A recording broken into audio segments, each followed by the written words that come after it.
오늘 이 말씀으로 내 부모를 공경하라 라고 하는 제목으로 하나님 말씀을 전하겠습니다.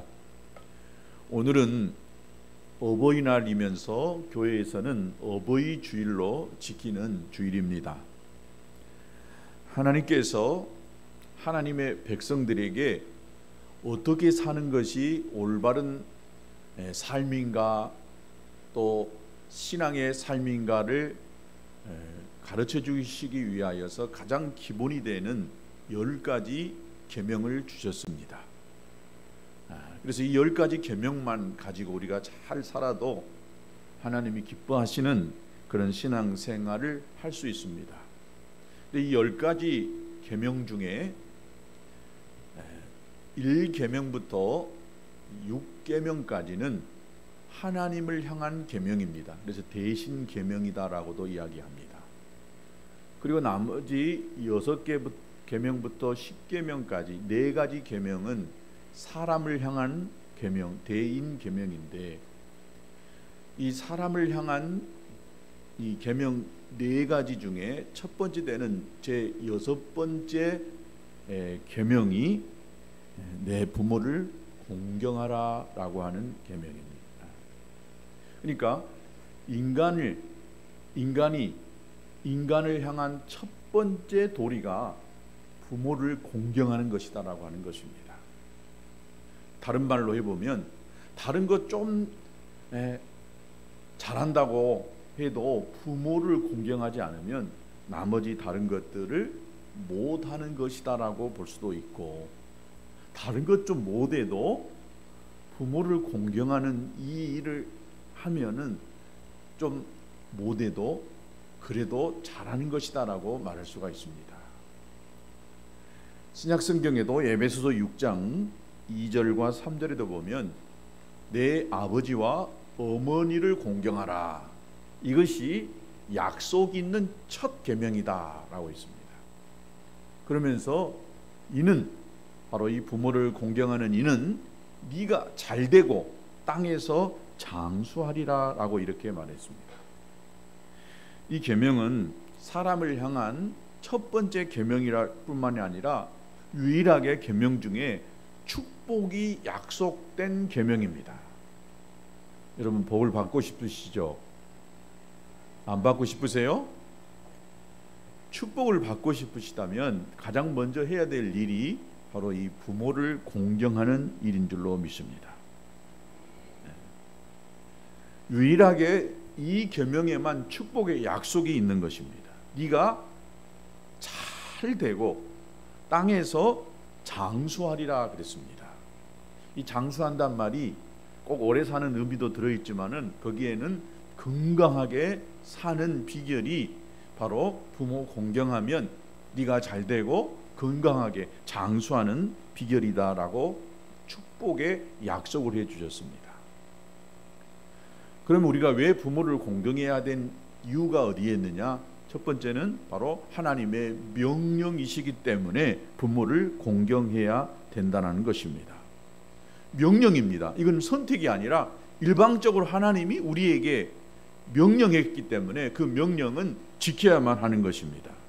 그러니까 이것은 우리가 해도 되고 안 해도 되는 내 필요에 따라 내 선택에 의해서 되는 것이 아니라 그냥 명령입니다.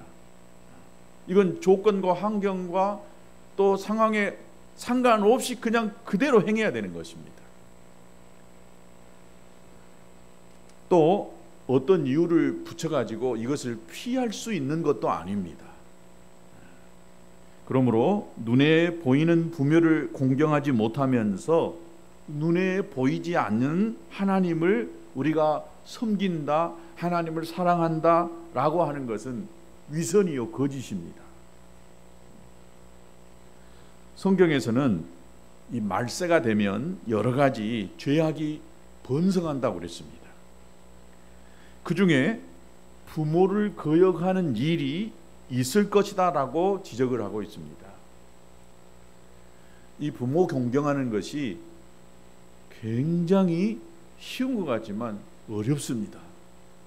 또 사람이 그냥 명령하지 않아도 자연적으로 다 잘하면 하나님이 굳이 명령을 해놨겠습니까? 잘 못하니까, 인간이 인간답게 살지 못하니까, 그 도리를 지키지 못하니까 하나님이 인간을 향한 첫 번째 계명으로 우선해서 첫 번째 할 일이 뭐냐? 하나님을 섬기는 사람이 사람을 향한 첫 번째 도리가 뭐냐? 내 부모를 공경하는 것이다 라고 이렇게 명령하고 있는 것입니다. 다 아마 저를 포함한 우리 모든 자식들은 부모 공경하는 것, 자기 자신에게 점수를 주면 아마 90점 이상 점수 줄 사람이 많지 않을 거라고 생각합니다. 이런 이야기가 있습니다. 초등학교 다닐 때에는 아이들이 엄마한테 야단 맞았다라고 친구들한테 이야기합니다. 이 아이가 중고등학생이 되어지면은 그때는 뭐라 하냐? 야, 나 엄마하고 싸웠다라고 그렇게 친구들한테 이야기합니다. 근데 이 아이들이 나중에 청년이 되면은 뭐라 해요? 청년이 되고 그러면은 친구들한테 야, 나 엄마 혼 좀 내줬다라고 그렇게 이야기한답니다. 요새 이 젊은이들을 잘 나타내주는 그런 말인 것 같습니다. 한 인간이 세상에서 성인이 되고 또 부모가 되기까지는, 아니 부모가 땅에 묻히를 죽는 때까지는 부모님의 말할 수 없는 희생과 수고와 사랑이 있는 것입니다. 그러므로 세상에서 가장 많은 이 사랑의 빚을 진 분이 있다라고 한다면 그건 부모인 것입니다. 그래서 디모데전서 5장 8절에도 보면 누구든지 자기 친족, 특히 자기 가족을 돌아보지 아니하면 믿음을 배반한 자요 불신자보다 더 악한 자다. 여러분, 불신자보다 더 악한 자가 되지 않게 되기를 주님의 이름으로 축복합니다. 그렇게 하려면 어떻게 해야 돼요? 자기 가족, 특히 자기 부모를 잘 돌아봐야 됩니다. 그러므로 그리스도인이라고 한다면 부모 공경을 하지 않을 수가 없는 것입니다. 왜냐하면 부모를 공경하지 않는 자는 그리스도인의 삶을 살지 못하고 있는 거예요. 아무리 하나님 앞에 예배 잘 드리고 헌금 많이 하고 기도 많이 하고 성경 많이 읽어도 자기 부모 제대로 공경하지 않으면 그건 올바른 그리스도인의 삶을 살지 못하고 있다는 거예요. 성경 속에 부모 공경에 관한 것을 쭉 뽑아보면은 한 10가지를 말하고 있다라고 볼 수가 있어요. 그런데 그 중에 이 하라고 하는 말과 또 말라라고 하는 말이 있어요. 근데 하라고 하는 말은 3가지고 하지 말라라고 하는 것은 7가지나 됩니다. 그걸 하지 말라라고 하는 말을 제가 몇 가지 뽑아봤습니다. 한 7가지인데 그 첫 번째가 하지 말라라고 하는 말, 부모님을 경홀히 여기지 말라. 두 번째가 부모님을 해방하지 말라. 세 번째가 부모님을 치지 말라. 네 번째가 부모님을 저주하지 말라. 부모님을 업신여기지 말라. 부모님을 구박하거나 쫓아내지 말라. 부모님을 조롱하지 말라.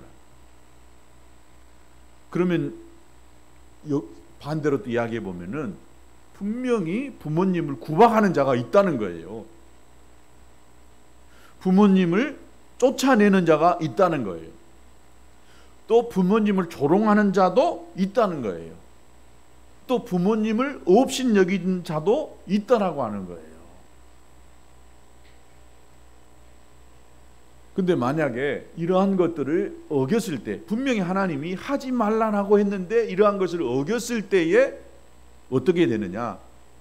반드시 죽는다라고 했어요. 어떻게 죽느냐? 돌 맞아 죽는다고 했어요. 출애굽기 21장 15절에 보면 자기 어머니나 아버지를 치는 자는 반드시 죽일다라고 했습니다. 또 17절에 보면 자기 아버지나 어머니를 저주하는 자는 반드시 죽일지니라 라고 했어요. 레위기 20장 9절에도 만일 자기 아버지나 어머니를 저주하는 자는 반드시 죽일지니 그가 자기의 아버지나 어머니를 저주하였은즉 그의 피가 자기에게로 돌아갈 것이다 라고 했습니다. 그러니까 하나님이 하지 말라라고 하는 것을 하면 또 부모를 업신여기거나 조롱하면 그 피가 그대로 자기한테 올 수 있고, 온다는 말이 뭐예요? 자기 자식에게 또 자기가 그런 것을 당할 수 있다는 것입니다. 그 다음에는 하라는 말이 있어요. 하라. 뭘 해야 되느냐? 주 안에서 공경하라 라고 했어요.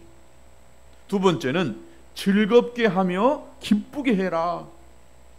세 번째는 주 안에서 순종하라. 이것이 하나님께서 우리에게 하지 말라라고 하는 말과 또 해라라고 하는 말을 요약해 볼 수가 있습니다. 부모를 공경해야 되는 이유 첫 번째, 하나님의 명령이기 때문에 내 형편과 사정에 상관없이, 조건에 상관없이 부모님을 무조건 공경해야 돼요. 부모님 어떠한 자가 어떤 분이시든지 간에 많이 배웠건 절 배웠건 부모님이 살인자건 강도건 뭐든지 간에 하여튼 내 부모란 것 때문에 부모를 공경해야 된다는 거 성경은 가르치고 있는 것입니다. 두 번째는 뭐냐? 주님을 기쁘시게 하는 일이기 때문에 이 부모를 공경해야 된다는 거예요. 주 안에서 순종하라 라고 했을 때 주 안에서라고 하는 말은 내가 주님 안에 있다라고 한다면, 네가 그리스도 안에서 새로운 피조물이 되었다면, 네가 진짜 예수 믿고 달라졌다라고 한다면 그 다음에 뭐를 해야 되냐? 부모에게 순종해라. 그러기에 네가 뭐 이러하다면 너는 더욱 부모에게 순종하는 사람이 되어야 한다라고 하는 이런 표현이라고 볼 수가 있어요. 그래서 그리스도인으로서 하나님을 기쁘시게 하는 일이기 때문에 순종해야 한다는 거예요. 골로새서 3장 20절에도 보면 자녀들아 모든 일에 부모에게 순종하라. 이는 주 안에서 기쁘게 하는 것입니다 라고 이렇게 말했습니다. 부모에게 순종하는 이런 삶이야말로 하나님을 굉장히 기쁘시게 하는 것이기 때문에 우리가 부모의 말에 순종하고 부모를 공경해야 한다는 것입니다. 그렇다면 여러분, 부모가 시키는 일이 죄 짓는 것이 아니라고 한다면, 나쁜 일이 아니라고 한다면 무조건 순종해야 됩니다. 그러나 주 안에서라고 하는 말은 부모에 대한 순종이 그리스도인으로서 주님을 기쁘시게 할 수 있는 일이기 때문에 당연히 해야 하는 일이다라고 하는 것입니다. 그 다음에 우리가 부모를 공경해야 될 이유 세 번째, 인간으로서 이 자연 질서에 순응하는 당연한 일이라는 거예요. 부모에게 순종하라, 부모를 공경하라. 그러면서 하나님이 뭐라 했냐? 이것이 옳다라고 했습니다. 이것이 옳으니라. 이 표현을 신약성경에 183번이나 했어요. 이 말은 주로 절대적 가치를 둘 때에 하나님께서 이것이 옳으니다라고 표현을 했다는 것인데, 바로 우리가 부모를 공경하는 이것은 우리 인간이 해야 될 너무 당연한 일이라는 것입니다. 정의로운 일이다라고 볼 수도 있는 것이지요. 그 다음에 우리가 부모를 공경해야 될 이유 네 번째, 축복받는 계명이기 때문에 그렇습니다. 에베소서 6장 3절에도 보면 이는 네가 잘되고 땅에서 장수하리라 라고 이렇게 했습니다. 너의 하나님 여호와가 네게 준 땅에서 생명이 길고 복을 받을 것이다 라고 하는 말인 것입니다. 네가 잘된다, 이 잘되고라고 하는 이 말은 좀 폭넓은 의미에서 사용된 것은 이 사실입니다. 대부분 구약에서는 잘된다, 복받았다라고 한다면 대부분 물질적인 것을 이야기합니다. 축복을 말할 때 거의 대부분 우리가 지금도 이 물질주의, 만능주의에서 살다 보니까 잘됐다, 복받았다. 그러면 첫 번째는 돈을 많이 벌었다. 두 번째는 뭐 자식이 잘됐다. 뭐 이런 거라고 표현할 수가 있겠죠. 근데 구약의 개념에서는 거의 대부분 잘 된다라고 할 때의 물질의 개념을 이야기하고 있습니다. 그러면 이것이 오늘날에도 해당이 안 되느냐? 그렇지 않습니다. 우리가 부모를 잘 섬기면 하나님께서 경제적으로도 우리에게 축복을 주시는 줄로 믿습니다. 그럼 신약에서는 어떤 것을 의미하고 있느냐? 이건 영적인 복, 신령한 복을 이야기하고 있다라고 볼 수가 있습니다. 네가 잘 된다. 이 말은 무엇이든지 일이 잘 풀린다는 거예요. 부모를 잘 공경하지 아니하고 어떤 일이 풀린다? 여러분 절대로 그것이 잘 된다라고 말할 수가 없습니다. 사람에게 삶을 더 누릴 수 있는 축복을 주신다라고 하는 말과도 같습니다. 또 땅에서 장수한다. 여러 의미가 거기 안에 많이 담겨져 있습니다.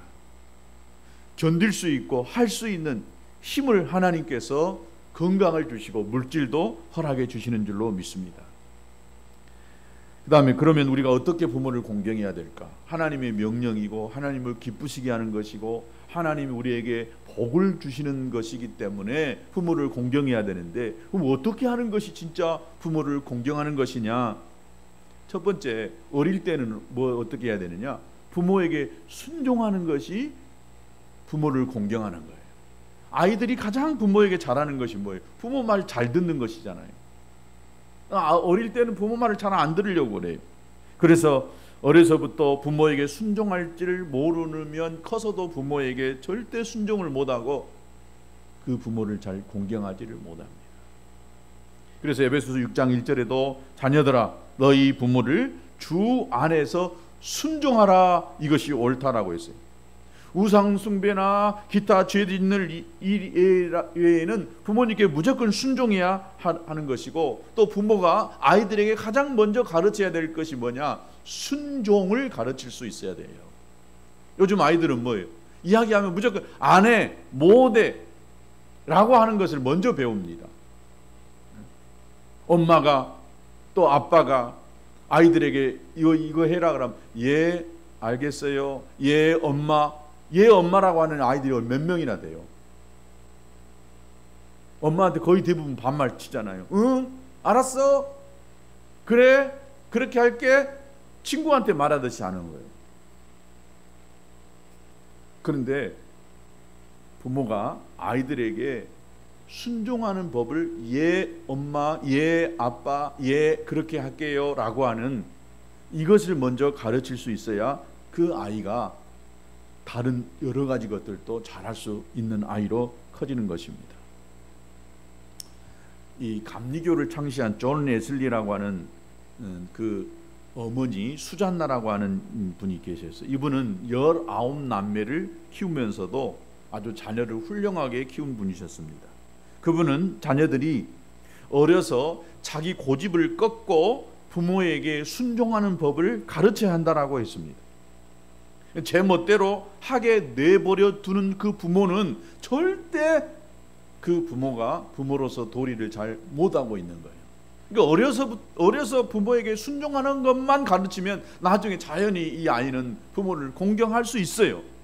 근데 아이들이 하고 싶은 대로 그냥 다 놔둬버리면 결코 그 아이가 나중에 부모를 공경하고 또 세상에서 권위의 질서에 순응하는 아이가 되지 않는다는 거예요.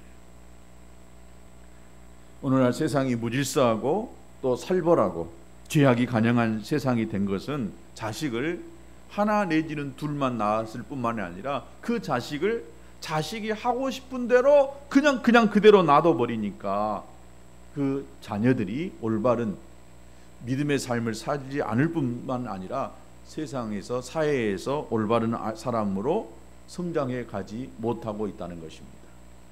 그러니까 체벌이 없어졌기 때문에 자유방임주의 이런 교육 철학의 영향으로 인하여서 이 자녀들이 나중에 부모를 올바로 공경하지 않는다는 것입니다.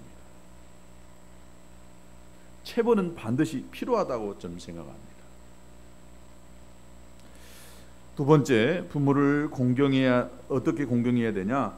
어릴 때는 순종을 배웠다라고 한다면 청년 때는 용납하고 감사함으로 공경해야 한다는 거예요. 어릴 때는 자기 부모가 최고예요. 자기 엄마가 세상에서 제일 힘이 세요. 누가 때리면 엄마하고 이야기해요.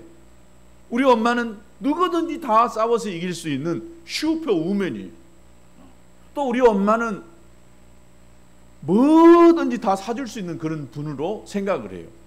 그래서 아이들은 무조건 자기가 얻고 싶은 거, 갖고 싶은 거, 먹고 싶은 거 있으면 엄마한테 사달라고 떼쓰는 거거든요. 근데 엄마는 실제로 돈이 없어요. 그런데 엄마는 항상 돈이 있는 줄로 생각해요.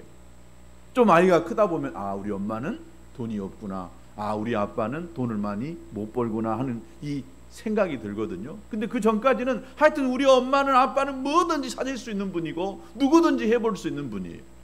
그래서 엄마 누가 때렸어요, 엄마 누가 나 어쩐다 라고 이렇게 이르게 돼 있는 것입니다.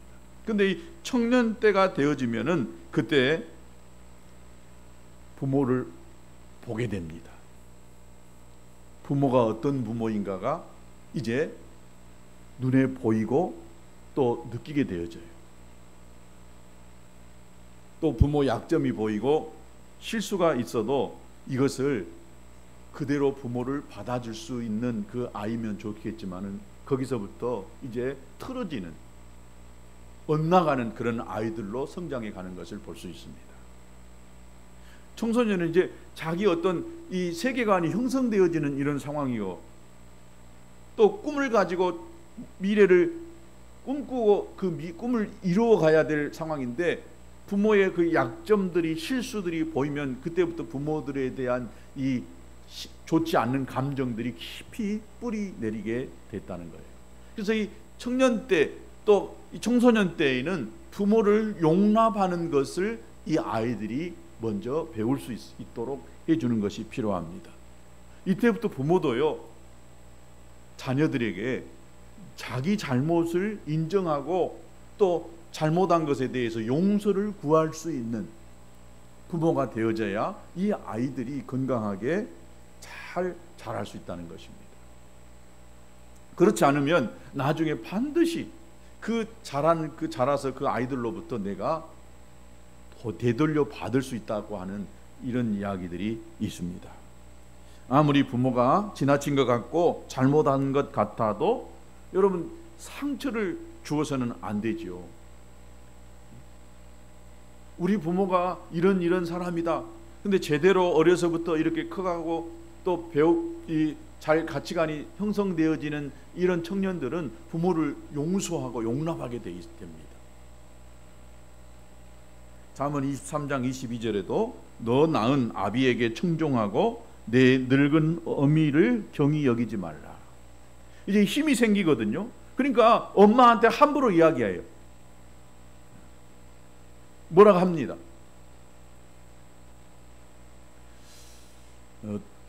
토요일날 아침에 어제 제가 운동을 하고 이제 같이 몇몇 분이 식사를 하는데, 그 중에 어떤 한 분이 이제 고등학교 자녀를 둔 분이 계셨어요.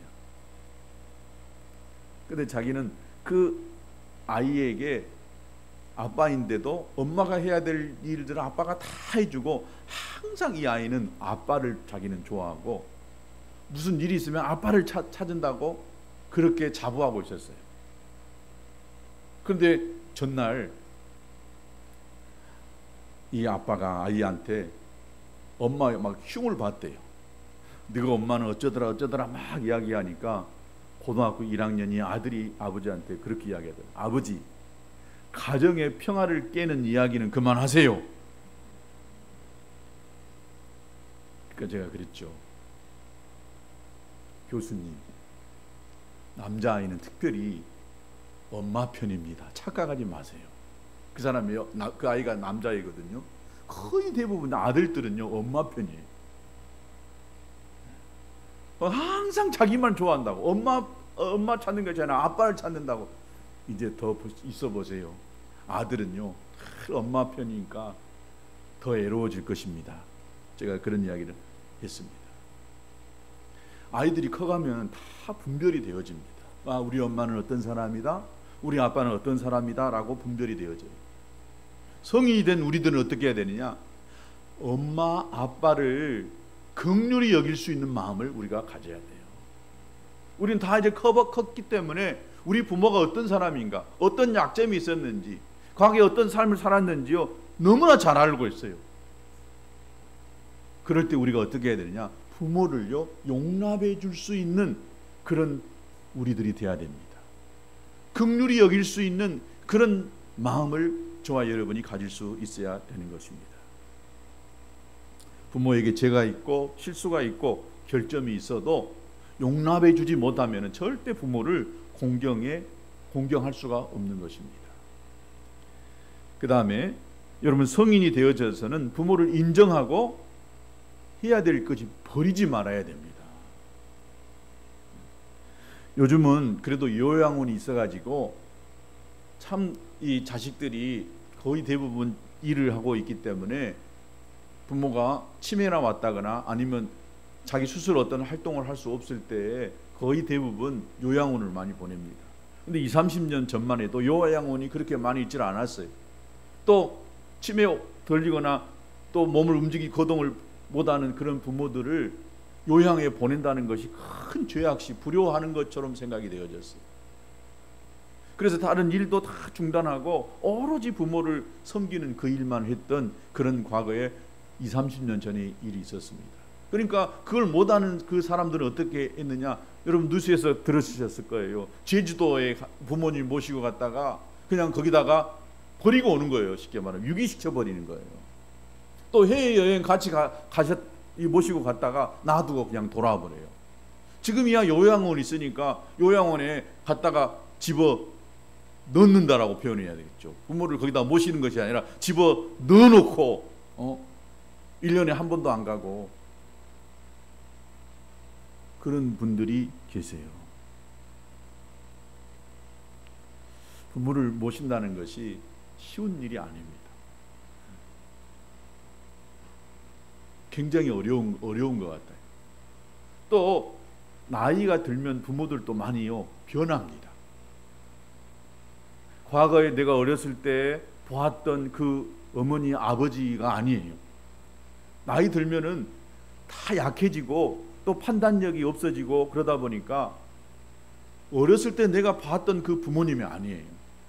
그러다 보니까 부모님하고 많이 다툼이 생기게 되었죠.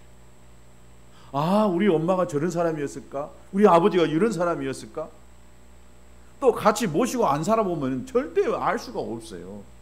멀리서 어쩌다 한 번씩 와서 하루나 이틀 보고 또 한 달에 또 아니면 몇 달에 한 번씩 용돈 얼마 주는 거 이것이 다 했다고 생각하는데요. 여러분 진짜 부모와 같이 한 집안에서 한 공간에서 살아보지 않으면 부모를 잘 모를 수 있어요.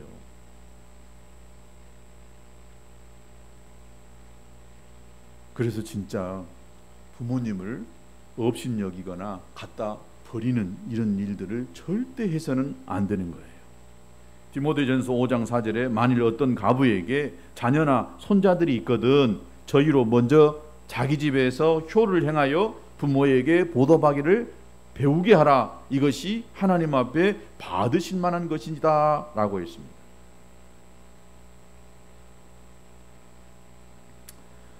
요양원에서 근무하고 노인들을 섬겨보는 분들을 보면 우리가 요양원에 부모님 보내는 것에 대한 죄악시 여기는 그 마음을 갖지 않아야 된다라고 하는 그런 이야기를 하시더라고요. 자식된 도리로서 정말 부모를 요양원에 보낼 수밖에 없는 그 심정은 정말 그냥 싫어서 보내는 사람도 있지만 어쩔 수 없이 보내는 그런 이 자식들도 있더라고요.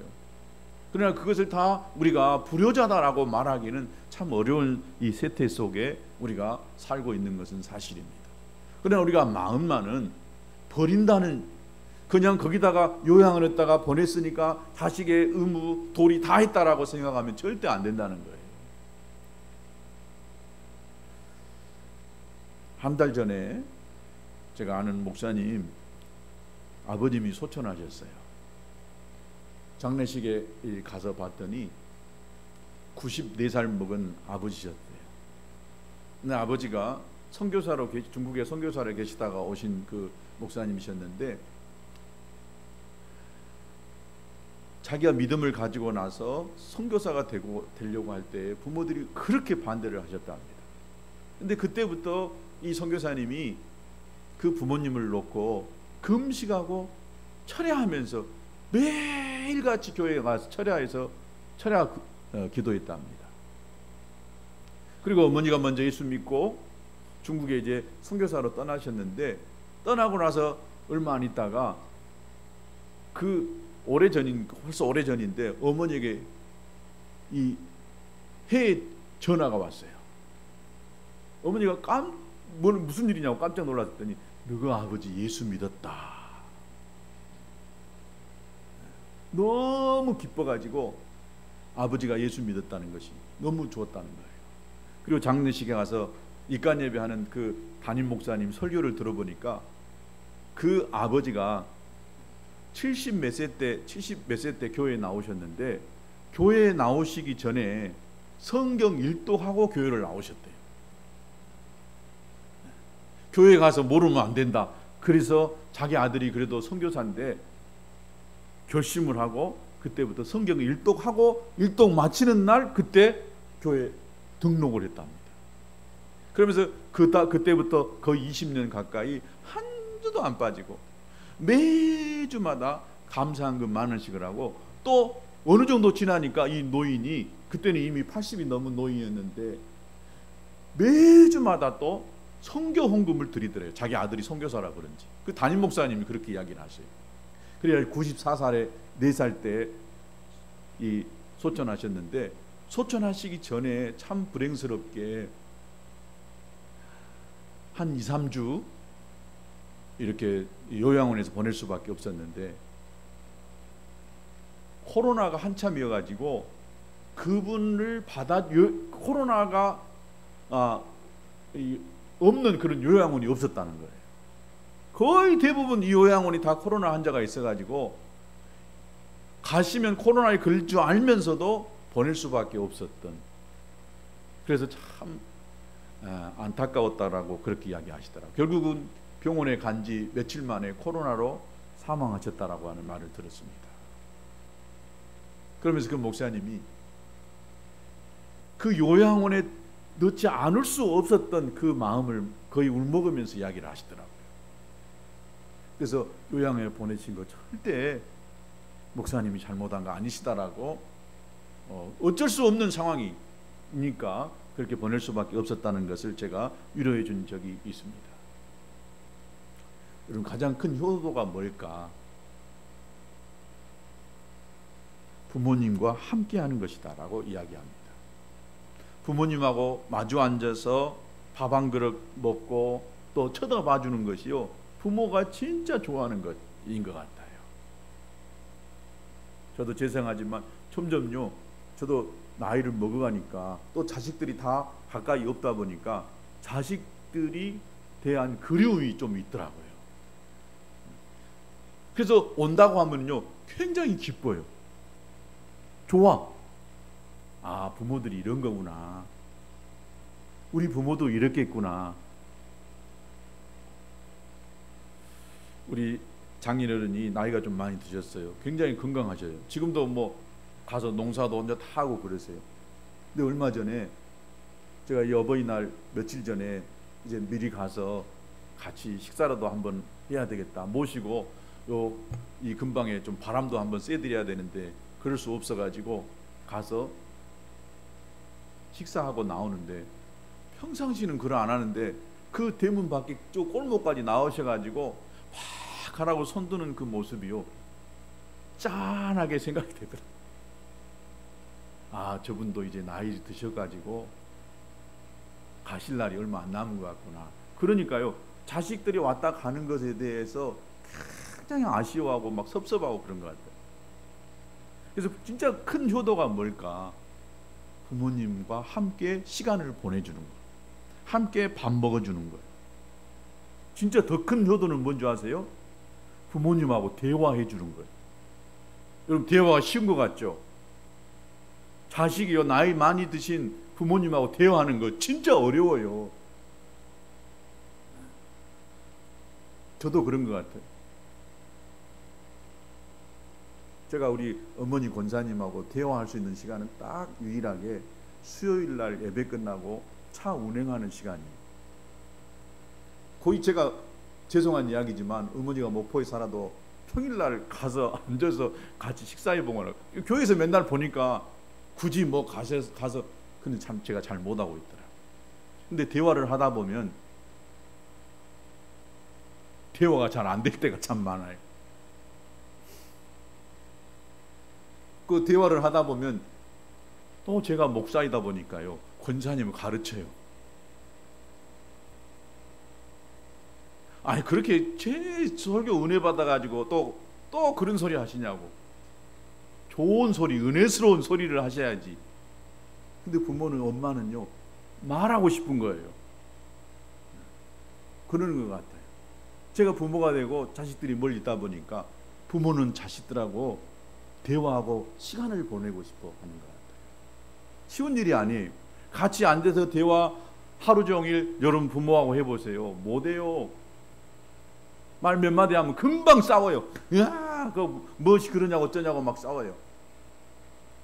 진짜 효도할 수 있게 되기를 바랍니다. 그래서 우리 어머니가 하는 말이, 자기 어머니 돌아가시고 아버지 돌아가시고 나니까 진짜 후회된 것이 있다고. 아버지한테 내가 용돈 한번 못 주보고 제대로 못 섬겨주고 본 것이 그렇게 한이 맺힌다고 막 그렇게 이야기를 하시더라고. 나 차 타고 가시는데, 아 그러셨구나. 그러니까 살아있을 때요 잘해드려야 돼. 돌아가시고 없으면은요, 땅치고 후에 꼭 불효자식이 그래요. 불효자식이 제일 장례식장에서 많이 웃는 사람이 제일 큰 불효한 사람이라고 그러잖아요. 모시고 살아본 사람은 절대 그걸 안 해요. 안 해보니까, 불효하니까, 돌아가시고 나니까 땅치고 후회하고. 진짜 큰 효도 제가 말씀드리고 마칠게요.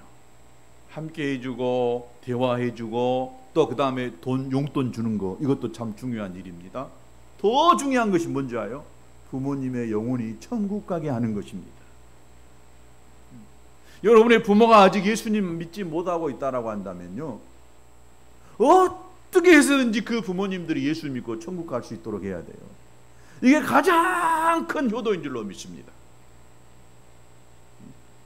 절대 예수 믿지 않고서는 이 부모님 주님 데려가면 안 됩니다. 아주 마지막 순간에서라도 예수님을 나의 구주로 믿고 제 용서함 받고 하나님 나라 가야 됩니다. 만약에 그렇지 않고 이 땅에서 호화호식하고 대골 궁궐 같은 집에서 모시고 살았다 할지라도 그분이 우리가 가야 될 그 천국에 입성하지 못했다고 생각해 보세요. 저 불구덩이 같은 지옥불에 가서 얼마나 자식에게 원망하겠어요. 내가 낳은 이 자식이 이 고통스러운 이 지옥에다가 천국 가도록 나를 안 했구나라고 하는 이런 생각이 들 거예요. 내가 다른 거 용돈 잘못 드리고 잘못 섬겼어도 그 부모가 죽어서 천국에 있다고 한다면 내가 내 자식들을 통해서 예수님 알았고 이 좋은 데 왔구나, 그러면서 나머지는 다 용서가 될 수 있어요. 예수 믿지 않은 여러분의 부모님을 위해서 천국 갈 수 있도록 눈물로 기도하시고 아니면 금식해서 기도할 수 있게 되기를 바랍니다. 저도 제가 먼저 예수님 믿었어요. 교회는 다녔지만 확실히 믿음이 없었어요. 우리 부모님들이. 그리고 얼마 있다가 제가 군대를 갔어요. 얼마나 저는 눈물로 기도했는지 몰라요. 그리고 제가 우리 목사님 사모님한테요 막 편지를 거의 일주일에 한두 번씩 썼어요. 그 교회가 작은 교회가 아니었어요. 1000명 되는 교회였어요. 그런데 그 사모님한테 전화해서 우리 어머니한테 우리 집 좀 가서 전도 좀 해주세요. 뭘 모르니까 그 바쁜 사모님 들이대가지고 막 저분들을, 왜냐하면 가서 기도하니까 불구덩이 갈 우리 어머니 아버지 생각하니까 너무 아쉬웠어요.